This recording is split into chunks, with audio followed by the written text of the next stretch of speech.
I gotta tell you something, Wyatt. I think you might agree with me on this. Memorial Day weekend 2022 success. I put it out on Twitter. Monaco, I mean, I watched a little bit of it before I switched over to Indy 500 coverage, the pre-race deal. For what it was good. I didn't watch the whole thing. I watched from the start all the way till about 20 minutes to go in the race. It was all right for what it was. Indy, spectacular. Honestly spectacular. And I felt like that race would have been really important, and it was important in multiple historic scenarios. Obviously with Jimmy Johnson, his first Indy 500, and if he won that would have been huge. And Helio Castroneves, if he won his 5th Indy 500, that would have been huge. But neither happened. It was Marcus Ericsson that won. He joins another Swede as a winner in the Indy 500. But then Coke 600. That was a breath of fresh air for racing fans all around the world, and any NASCAR fan that has really dreaded the racing from the Coke 600. Honestly, that was great. Minus the tire failures and minus the horrendous wrecks. For example, Chris Buescher flipping in the front straightaway. We'll get to that.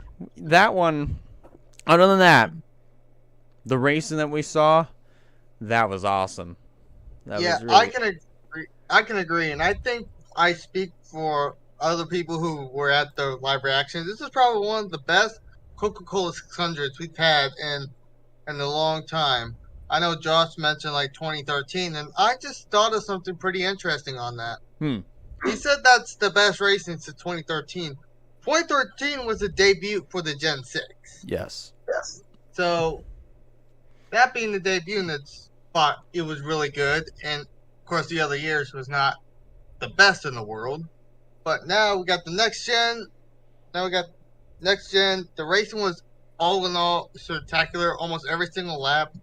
It's actually, because of the 2 overtimes, it is now officially the longest Coca-Cola 600 ever, from going 615.9 miles? It was or 19, 619. 19.5. I got the 2 numbers mixed up.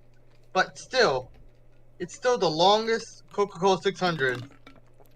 And what a hell of a finish. It was something. I mean, 4 wide for the win. I mean, that was the first overtime, and then that last restart. I gotta say, that's probably one of the cleanest things I've ever seen. That was spectacular racing all the way to the end. Hamlin wins the Coke 600, gets his 2nd win of the year, and hey, he did it in dramatic fashion. Because the way Hamlin's been seasoned this year, I would be iffy about earning that one, but I think he did earn that win. That one was mainly because all the heavy hitters got taken out. Oh gosh, yes. And so many heavy hitters. A lot of them. Like, you can't even script how many heavy hitters have gone out from this one. Like, Larson, we thought was going to be out of it after he had like a crap ton of penalties. Larson had the worst race I have seen in a while, and he still get back with a top 10. He still did it, man. I mean, he persevered. He came back. I mean, hey, you talk about like a lot of the smaller teams having a lot of big hits in this race. Some of the smaller teams really benefited from this. Like, hold on. If I go look at the results here. Let's see if I can pull that up real quick. Here we go. And we could go through the top. I go through top 10 if you want. Go for it. All right. So we'll start with the regular top 10. We'll get on down. We got Denny Hamlin, obviously. Toyotas were on the ball this week. Let's just say Toyota was on the ball. Tough break for 23-11. Another incident, nothing of their fault. We've mentioned this before. Mentioned this at Darlington. Before Kurt Busch got the win. 23-11 is not is not doing terrible. They're just having bad luck, and this is another week they had bad luck. Yeah. But all the Joe Gibbs guys finished top 12. Well, let's start off with the top 2 Joe Gibbs. We got Denny Hamlin, the winner. Kyle Busch, second. Kevin Harvick got third out of all that. And talking about teammates, his teammate Chase Briscoe coming back after almost spinning out, wrecking his car with 2 to go before the first overtime, battling with Larson. Yeah. He came back top 5. Christopher Bell had a topsy-turvy race, came home 5th. Tyler Reddick, who was one of the dominants, came home 6th. Ricky Stenhouse Jr. starting to become an underdog in the playoffs. He currently, if I'm looking over there, he currently sits 20th, not 20th. Where is this? It's not 20th. I think it is 20th, actually. No, it's not 20th. One second, real quick. Well, there he goes. He do be running off. He's looking at his. What was that? Ow, my foot. 24th. 24th in the points, and he's closing up on Bubba Wallace. Keeps having good runs. He could end up getting in that top 20. Oh, yeah. Also had a good run that's in that area with Stenhouse is Michael McDowell, 8th place. Kyle Larson, who we mentioned, had a hell of a race. Was terrible second half. Was terrible the first half. Had so many penalties. Was on fire at one point. And he persevered. And if that race had gone green the rest of the way, he would have won that. He would have won it. 100%. Yeah. Still, comes home ninth. Yeah. And his teammate Alex Bowman, who's been quiet the whole race, 10th. Mm-hmm. And then you got the rookie's best finish yet. Harrison Burton came home 11th. Yes. He needed that. As I mentioned, the final, JGR card, Montrex Jr. got 12th. How about the GMS boys? 13th and 14th. Ty Dillon kept his Ty Dillon had not had an issue all race. Like, he was barely there. No issues. No pit road penalties. And he came home a top 15. That's really good for Ty Dillon. Yeah. That's a good day. His teammate Eric Jones came 14th, I'm sorry. Ross Chastain, who was another dominant car, could have won it. I think he really should have. I think it should have been like between the Trackhouse guys, between Ross and Swartz. That wasn't a great. They had this race in the bag had nothing happened to him. Honestly, did. They could have finished 1-2. Another good day for another rookie. Todd Gillen got a top 20. He got 16th. Eric Almirola got 17th. Here's where it gets good. We mentioned the smaller teams have a good run. Cody Ware, 18th. Yeah. BJ McLeod, 19th. How did that happen? See, because like a whole crap load of guys DNF. And a lot of guys that like you said, the heavy hitters, they were pretty much gone, eliminated throughout the. And we're about to mention those heavy hitters. Yeah, pretty much. But yeah, it's great to see these smaller teams like Cody Ware, BJ McLeod, Kaz Gralla of all people for the money team finishing 23rd. That has to be their best finish yet. Yes, it is.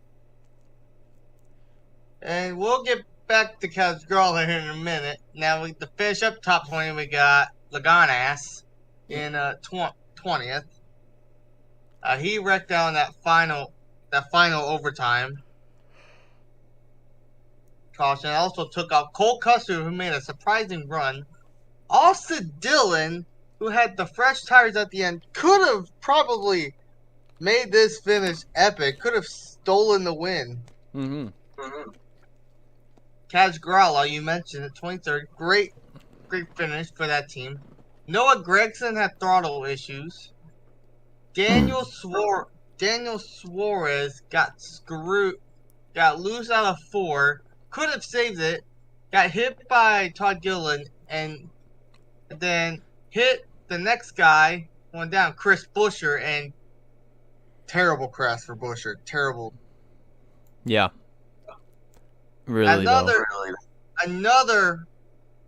I know it's Roush Fenwick Keselowski racing, but another Roush Fenwick car flipped over the last 2 years. Yep.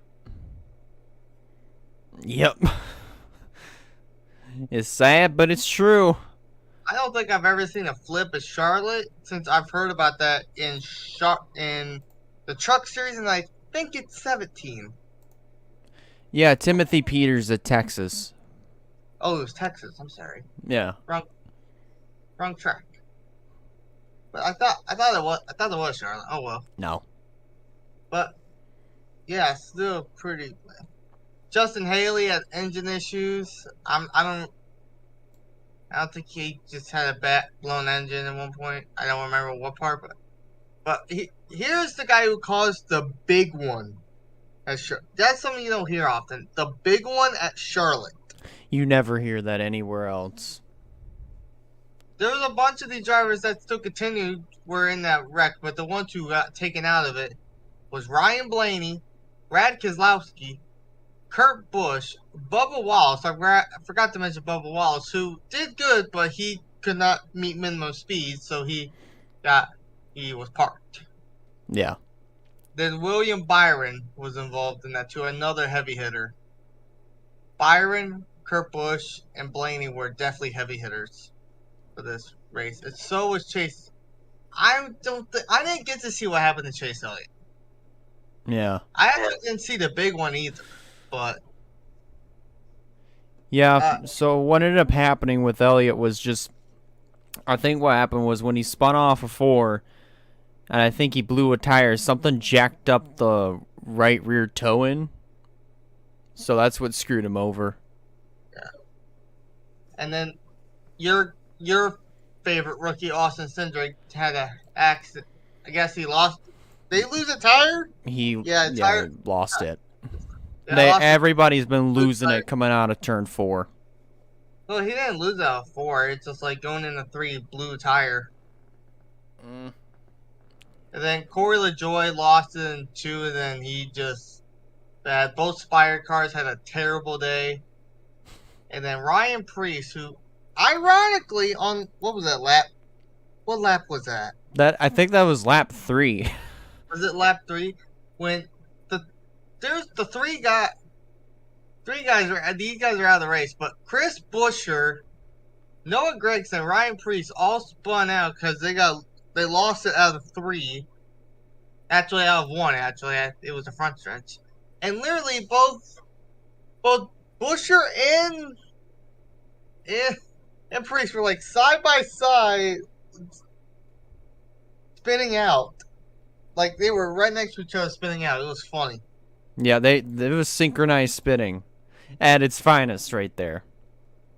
But yeah, that is the rundown for that race. And there was a lot of stuff you could say about that race. It was a really good race all in all. The next gens were perfect in that race. And what really added on with the event was, first of all, the asphalt on the track. That's 16-year-old asphalt. And then when you throw in the next-gen car, you really start to see the parity amongst the setups, and you start to see some of that old-school racing where anybody can go pretty much anywhere on the track. So for what it was, that was good stuff. It was probably one of the. We were all on the edge of our seats every single lap. Yeah. That's how good that race was. It was that good. Unfortunately, as far as the live stream is concerned, the thing didn't render properly.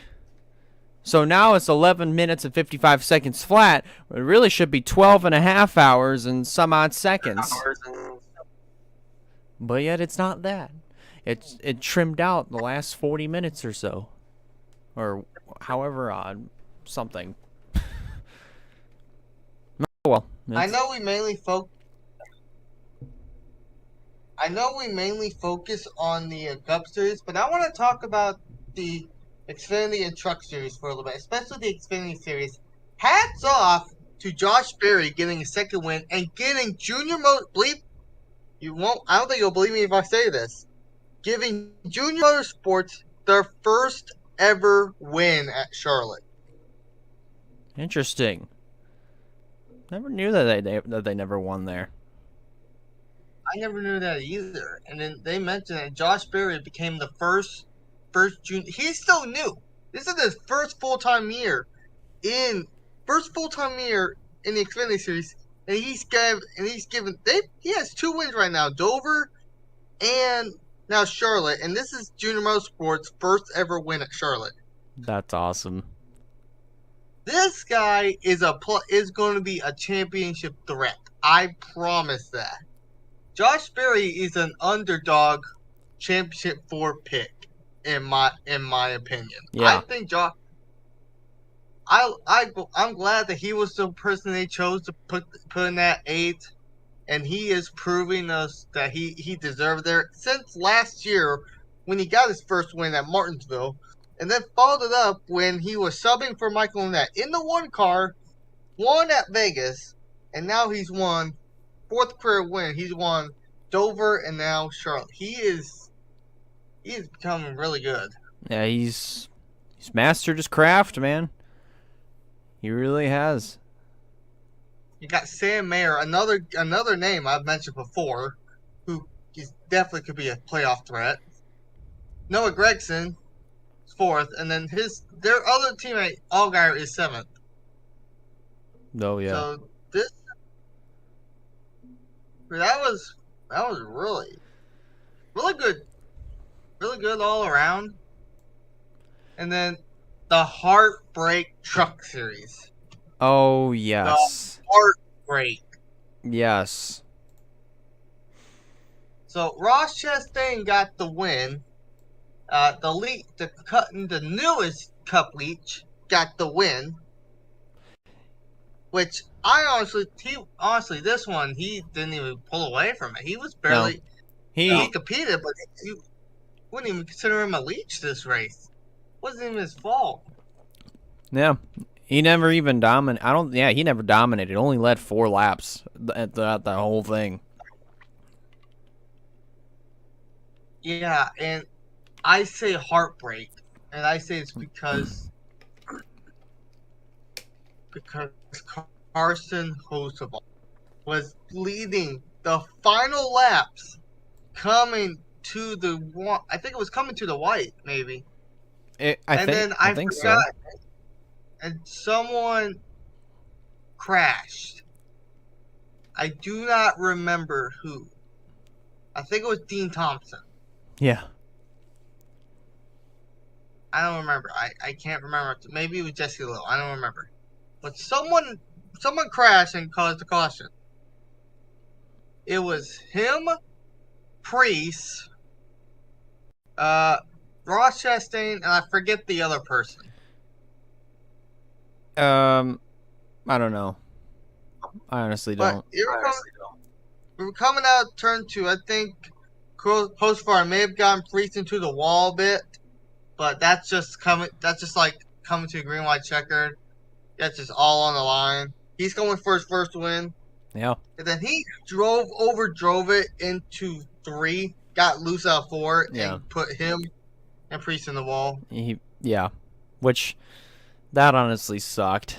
That really did. The most heartbreaking deal in this. It's a debate on which heartbreak is worse: Tyler Reddick's in the Cup Series or Carson Hocevar in the Truck Series. Yeah. You could debate either one, but it sucks. It really does suck. Hocevar is a driver who's a sleeper driver that is definitely going to make the playoffs, but he's a sleeper driver to make it past the round of 8. Well, I'll say this. With the way that Carson's been running, I mean, of all the... Really, he dominated this race. He's the only driver. He's led the most laps, 57 laps, out of the 143 total that were run. He very well could have, would have, should have won the race. I mean, had he not... I mean, overdriving it, yes, it is a mistake on his part. But at the same time, he owned up to it. But at the same time, it's his first win. But it's also at the end of the race. You got to go for what you can get. And as far as Ryan Preece is concerned, I can understand his frustration. But again... I think he took that frustration a little too far. Because yes, I get you're upset, I get you're upset. That was a win. You did get wrecked out. None of your fault. But keep in mind, Hocevar owned up. That's one thing. He actually owned up to his mistake, and he was heartbroken. Yeah.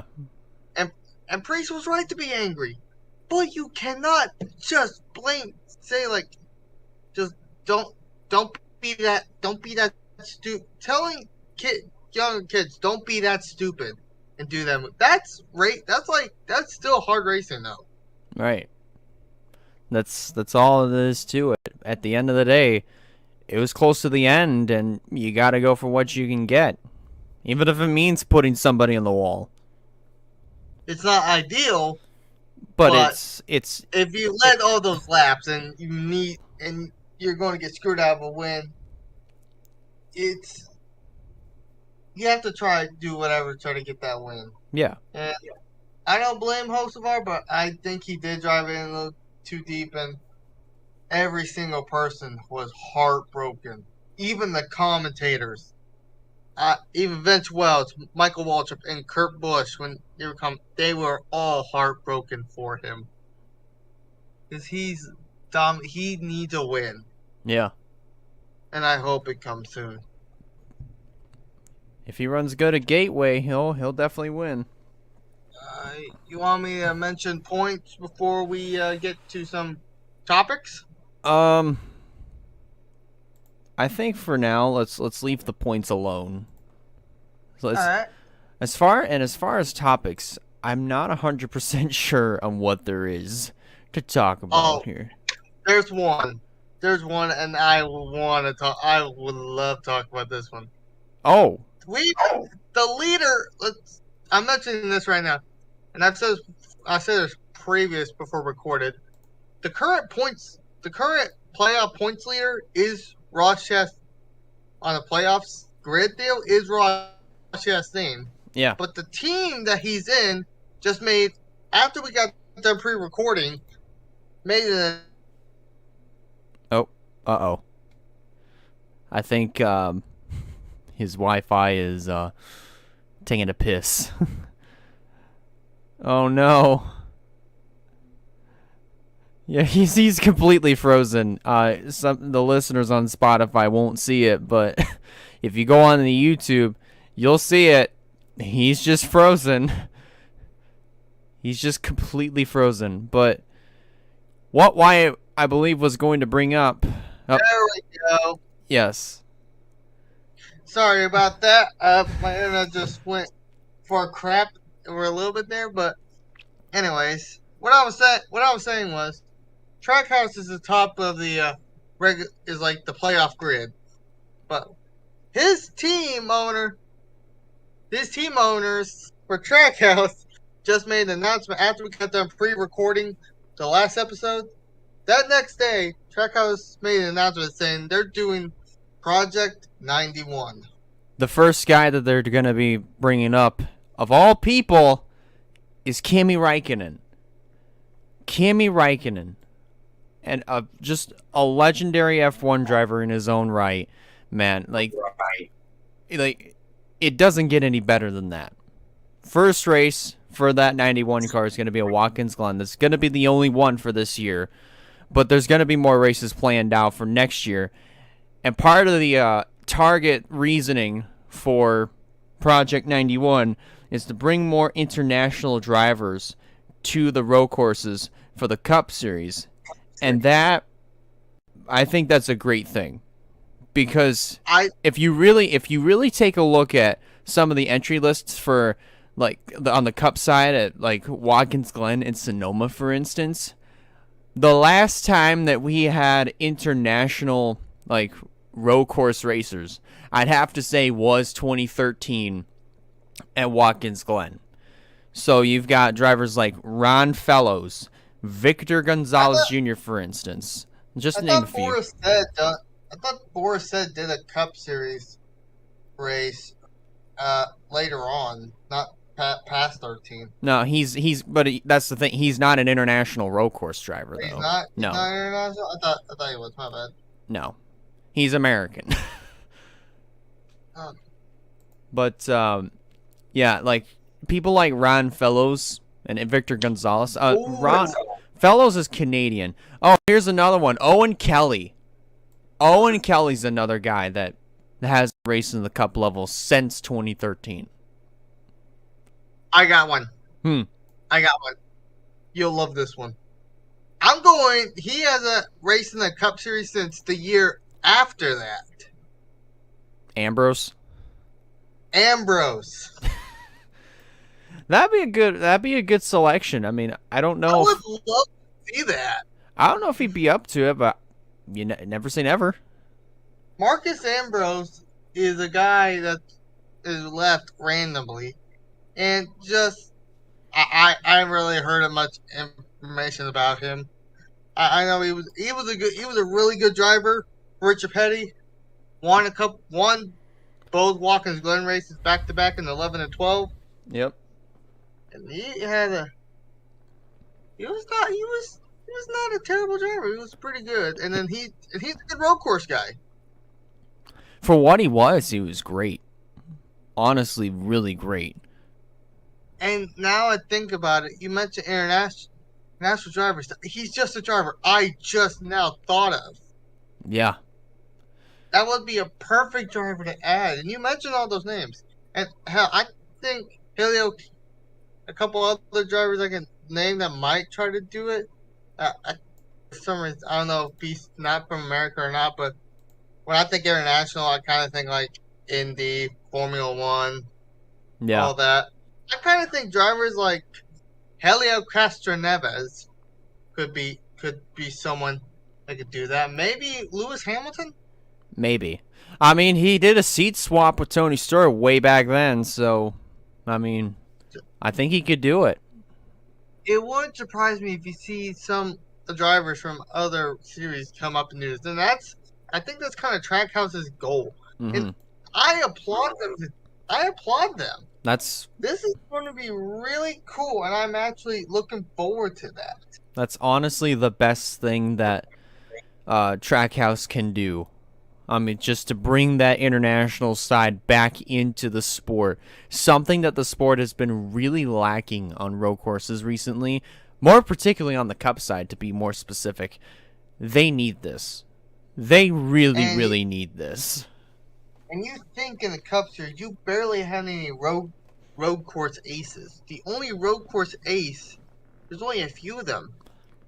And only one goes for one certain track, to be honest. But going off the list of, you can add some names if I'm forgetting some. But top of my head, the first two that pops up that are actual road course aces are Allmendinger and Cindric. Yes. I mean... And I'd say Chase Briscoe is more on the Indy Roval than any other one. Anything. I think he's good on Rovals alone. Yeah, he did. Yeah, he did win the Charlotte Roval, but I don't know about the Cup Series side of that one. We'll see. We'll see this year, but I mean, as far as like road course aces that competed recently, that I don't believe are international. Boris said, you mentioned it earlier, Joey Hand, who competed at COTA earlier this year. I think he's from the U.S., but I'm not gonna hardcore bank on it. Actually, I'm gonna look just to confirm. That entry list. To continue that, you might argue to say Larson because he's starting to do getting good at road courses. Alex Bowman came out of nowhere. Yeah, Bowman. Bowman could be another one. Suarez, maybe. Trackhouse has been good all around. Ross Chastain might start being a good road course ace. Yeah. But road courses are starting to be more wild cards than Talladega Daytona. They really are nowadays. They honestly are. Because now with it's just this next gen car and the parity amongst the setups. I know I've said it a lot, but it is so true. These races are becoming more and more wild cards the more tracks that we go to with this car. Like it's ridiculously amazing. It kind of froze up a little bit there from my end. Whoops. Oh, a little bit. I can't even hear you. Hold on. He's having a little bit of technical issues, but he'll get it fixed. There we go. There we go. See? Oh. Sorry, my internet's being crap at the moment. I don't know why. They just upgraded to a potato. There we go. It's gonna work again. All right. I don't know what. My internet just goes crap at random times, but yeah, I mean that's what happens when half the time the internet turns into a potato. Yeah, but now going back on the Project 91 deal, and all these diff drivers come up. It's going to be even more because these guys have been racing a lot of road courses. Yeah. This would not surprise me either. I know he's a U.S. driver, but to see Jimmy Johnson come back for one race for the 91 for Trackhouse, which was bought by Chip Ganassi Racing and still technically kind of is. Right. If you think about it. And they're doing dominant, so it would be cool to see Jimmy Johnson back. It would be nice. It would be weird to see his number is now 91. Yeah, I was trying to think of number clever wise for something. I thought his first number was 8 for some reason, but I don't know. It would be cool to see him back if they're at least for one race for Trackhouse. We mentioned in some road course aces, international and U.S. ones. Like I'd say, might put Helio. You've got Kimi Reich. I'm going to butcher his last name. Raikkonen going there for this week, the one and only race, and I like that. I'm going to test that to see. I will be honest. I don't think he's going to do all that great, but I think their goal is between a top 20 and a top 15. I mean, you can't try to win the race in your first try. If you're lucky enough, sure, go for it. But for this case, since it is your first one. Actually, that's first race of the season. If it's your first race, then just start small. Start with the small goals. Yeah, that's something I can't. That's something I cannot wait to see. Yeah.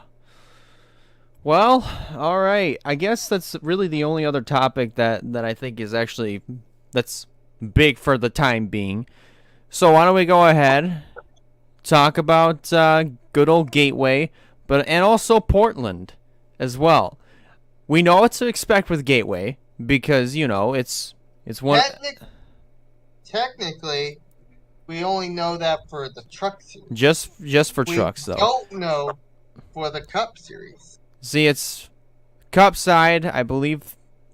First time that they're going to Gateway in a long time, or for the first time ever. No, it's first time ever. There's some Cup drivers who's raced Gateway, but this is the Cup Series first ever time going to Gateway. It took 21 years. In Josh's words, it took 21 years to finally get Gateway on the Cup schedule. But we know what. They said the same thing for Nashville, so. Yeah, but still, we know what to expect with trucks. You know, good old hard racing. Cup is a little bit different. However, a good chunk of these guys have raced Gateway. For instance, let's go with Chastain, who's won there. Austin Cindric. How about I'm going to give you a couple winners of that race prior. Bubba Wallace, Christopher Bell, Cole Custer. Here's another guy that has raced at Gateway, but only when the Xfinity Series raced there back in the early 2000s. Kevin Harvick. This, I believe, is the first. Yeah. This, I would believe, is Harvick's first time since 2001. Since he's raced there. I actually looked back at that. I think he actually won in the Truck Series that race in 2010. I think he did. I actually looked back at that statistics not that long ago, and I think I saw that, and I thought that was pretty interesting because I was looking at previous truck winners, see if I could get an idea of who I think, and that's why I quickly listed drivers like Cole Custer, Christopher Bell. I forgot Justin Haley. Yeah, Haley's another one. Bunch of those drivers, and Kevin Harvick's one. But you mentioned drivers whose race there at least has somewhat notes. I think I'm actually going to pull up the entry list, so I can get I'm going to pull up the entry list so I can have an idea of drivers I know on the top of my head. I don't know about Harrison Burton. Maybe Burton, but I'm not sure. Well, Burton raced the full season in 2019, so yes, he would have raced there. I don't think he did all that. Good. Well, come to think of it, I'm just going on this. Well, come to think of it here, as I look at the going down the list, Ross Chastain, Austin Cindric, maybe Austin Dillon. I think at some point all these drivers had experience, but only a few has actually got the job done. I was gonna say, as I look at this entry list, probably either both Xfinity or trucks. Because I was gonna say, I cannot hear you. No, you cannot. No, you can't. There we go. Yeah, he's having technical issues. But as I was going to say for the umpteenth time, as I look at this entry list, a vast majority of these drivers, probably with some exceptions, have raced a Gateway before. I don't know so much about, let's see, Logano. I don't know about Michael McDowell. I don't know about Kurt Busch, though. I don't know about yeah, maybe. I don't know about Alex Bowman either, nor Cody Ware or Bilicki, nor McLeod. Well, we can't really say much about Cody Ware or Bilicki. You really can't, especially Cody Ware. No offense. Yeah, no offense to those two. I think you can put Corey LaJoie in that category too. No disrespect. Well, somewhat disrespect for Corey LaJoie, and not Corey LaJoie. I'm sorry, Cody Ware. Right. But you look back at new teams, yes, they're wild cards at some of these, but it's like you can't really. They're not going to run up. Sorry to say that. They might. You never know, but we'll see. Gotta love the parody. Gotta love the parody. I have no faith in Ware, Bilicki, McLeod, or LaJoie on these. Suarez, on the other hand, I don't know if he raced it. Maybe. Probably back in 16. Maybe. But it's been a while. The most recent winner of these guys is his teammate, Ross Chastain. And that's the guy I think we can keep an eye out for. I know a couple other guys. Chase Briscoe. I know he didn't win, but he was running up there a lot. Justin Haley won. Justin Haley won one. Christopher Bell's won it. And I know Cole Custer's won it. I don't think he's going to Well, he surprises at Charlotte, but I mean, Gateway's I a don't know. different beast right now, so you never know. Then we. Sorry, go ahead. I was also gonna say, let's get to Portland. Hey, I was about to mention. Nobody's raced Portland. Yeah, nobody's So, raising Portland.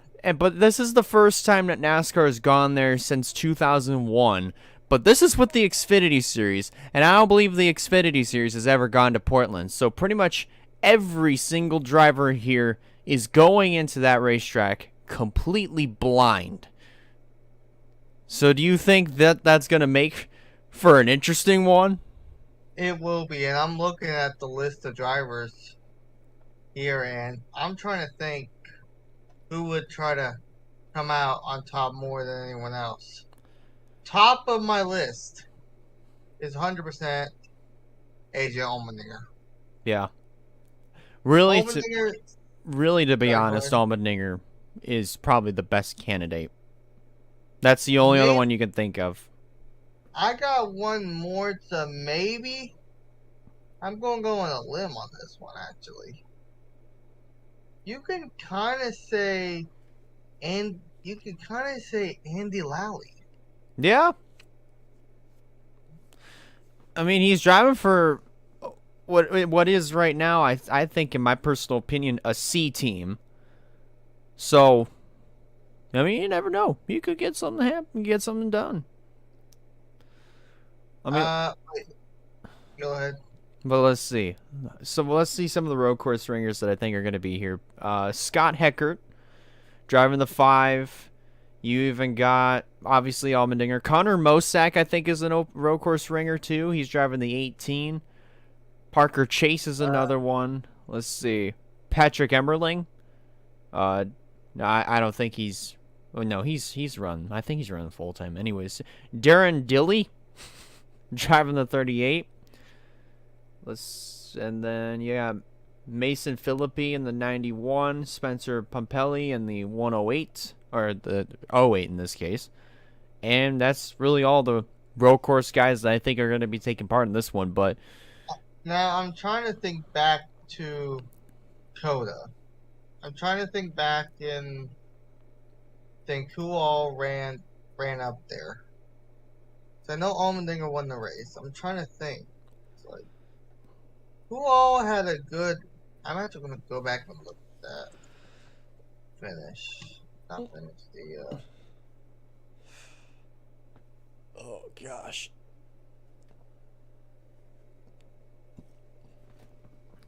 I passed it. Yeah, and as I'm looking, I mean, when we make our picks here in a little bit, Trucks is obviously the only one that I think we're gonna have not as many problems with. And I don't really, and I did a quick look. I didn't see Ross Chastain's name in there. Did you? Actually, well, Ross drove the 92 at Coda. Not Coda, not Coda. Oh, I'm talking about the entry list for Xfinity? for trucks Mm, for Gateway. no, he's not in He there. what? He's not in the race. No. Okay, I wasn't sure. So okay, here's the finishing. Let me look at all the drivers. Well, okay, that's. So I'm looking back at the top 5 for Circuit of the Americas. Allmendinger ran out there. Austin Hill got second. He did win. I think he slowly is starting to become a road course guy. I don't know. Got Cole Custer. He's not in that race. Noah Gregson got 4th. Sam Mayer got 5th.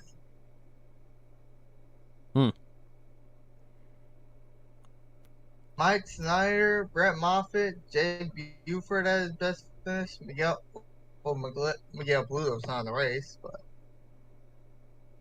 Sheldon, Ryan, Parker. I don't know. This one's kind of a toss-up.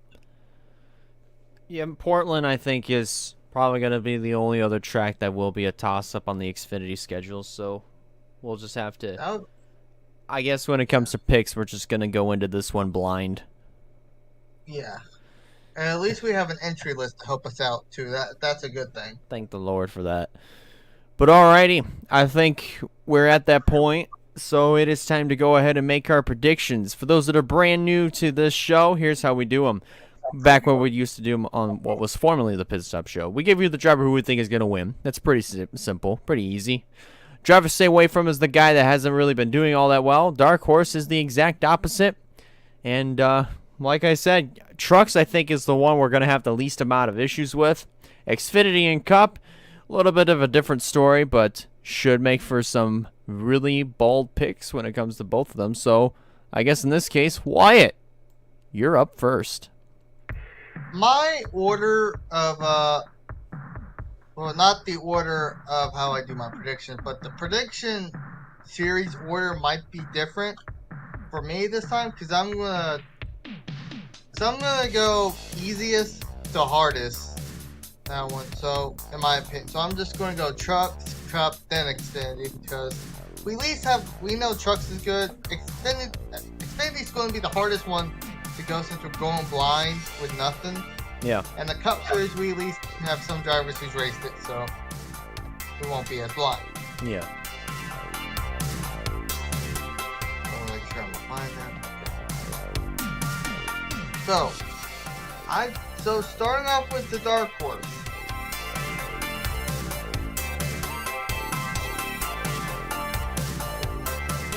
You know what? I'm going bold. She had her best career finish here a year ago. I'm going to go Haley Deegan. Good choice. So she could get a rebound race after Charlotte, which she did so poorly. One of her worst races, in my opinion. And My driver still... Go ahead. I was going to say, that's not her fault. It's not her fault. I hate to say this. My driver stay away from Matt DiBenedetto. The reason behind it is like it's the unknown of like there is known, but Matt DiBenedetto, I don't remember ever hearing him race Gateway, nor be competitive at Gateway. So I don't think he'll do all that well. Yeah. He may prove me wrong. I hope he does, but I'm gonna go with him. All right. For my driver to win. There's only been a few drivers who's been competitive this year and races in the past.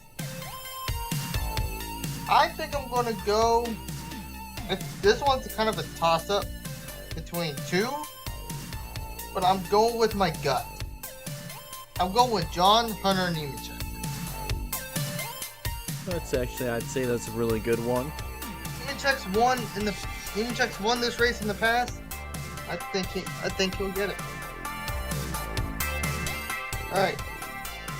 Now I'm going off the rails to the Cup Series. My dark horse.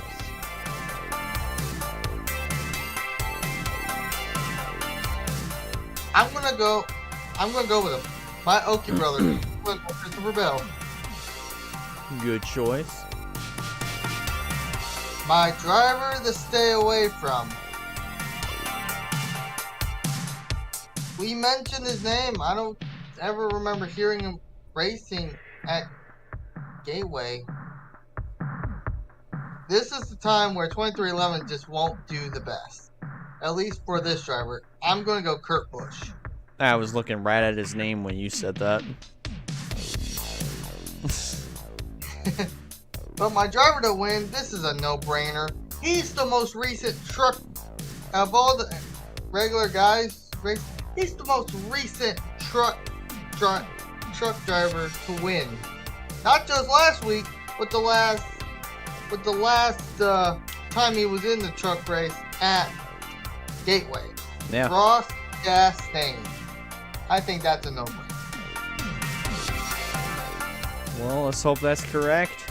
Fingers crossed. Now the main unknown, the Xfinity Series. This is the tough one. I think I'm just going to get this one out of the way. The winner, I think it's AJ. I think AJ's the winner. No contest. Dark horse, I think I want to go Noah Gragson. Noah Gregson's been on the ball. I think it would do good. My stay away driver.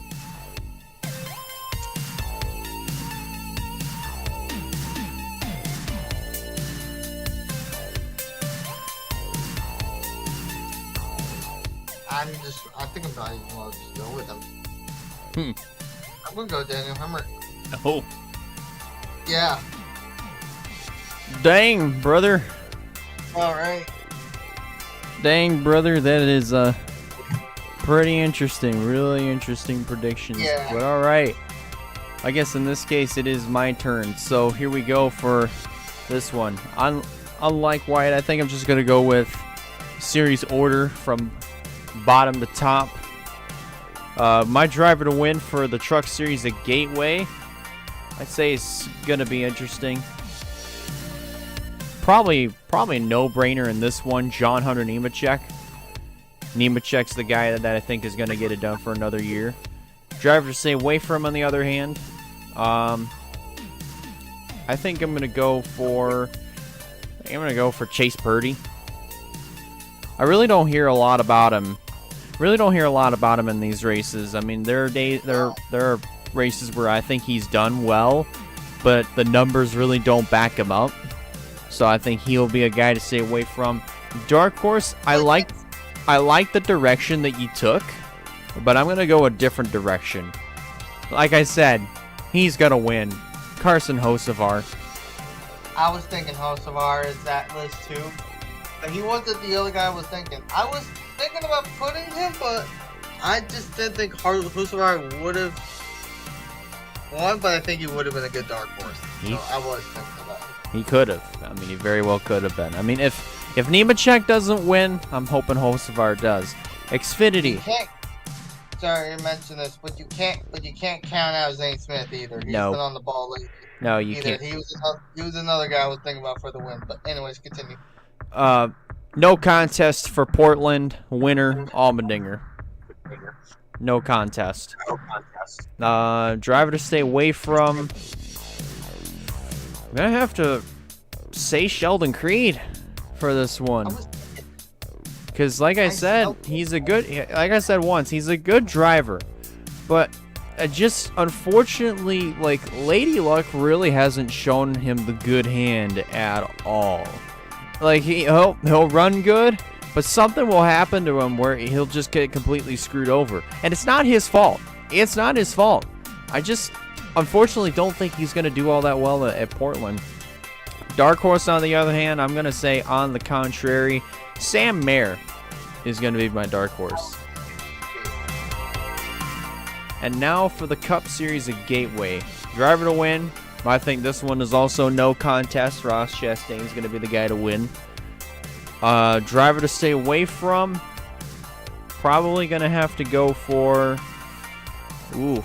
Well, this is tough. But because, you know, you got that parity amongst the setups. Driver to stay away from. I think I'm going to go for... Probably... Screw it. I think I'll probably just go with Michael McDowell. Oh, okay. And then dark horse, I think I might go for Daniel Suarez. I knew you were going to say that. Suarez is going to be my dark horse for this one. So I had a gut feeling. The Trackhouse boys are going to do well. They're going to be in good hands.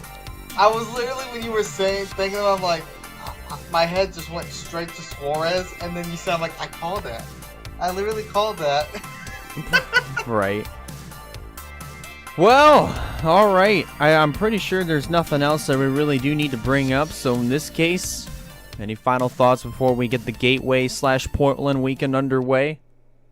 Not Not really, because we have only a few races left in the Fox era of the regular season. Because we actually just revealed who's on the booth for the final 2 races. Yeah, Mikey and also Tony. Michael Waltrip will be in the booth for the Cup Series. This will be interesting. And he knows gate. I think he's called some gateway races more than anyone else. So he's a pretty good pick. And then Tony started off. Tony will end it. Yeah. I think he's been in the booth more than anybody else that they've picked. Yes, he has. He's been in the booth for the Clash, the Duels, the 500, Coda, and now Sonoma. Yeah. It's really impressive. It's really, really impressive. But, all right. I guess in this case, it's a meeting adjourned here for this 3rd episode of the Gamers Talk NASCAR podcast. I want to thank you guys a lot for watching. If you like this, be sure to give it a like. And if you haven't considered subscribing yet, be sure to subscribe in order to keep up with some fine content coming out in the near future. Also, follow this podcast to keep up with this. The upcoming episodes in the future. That pretty much does for us. On behalf of Wyatt Walker over here, I'm Elijah Leonard signing out. We'll see you in the next one.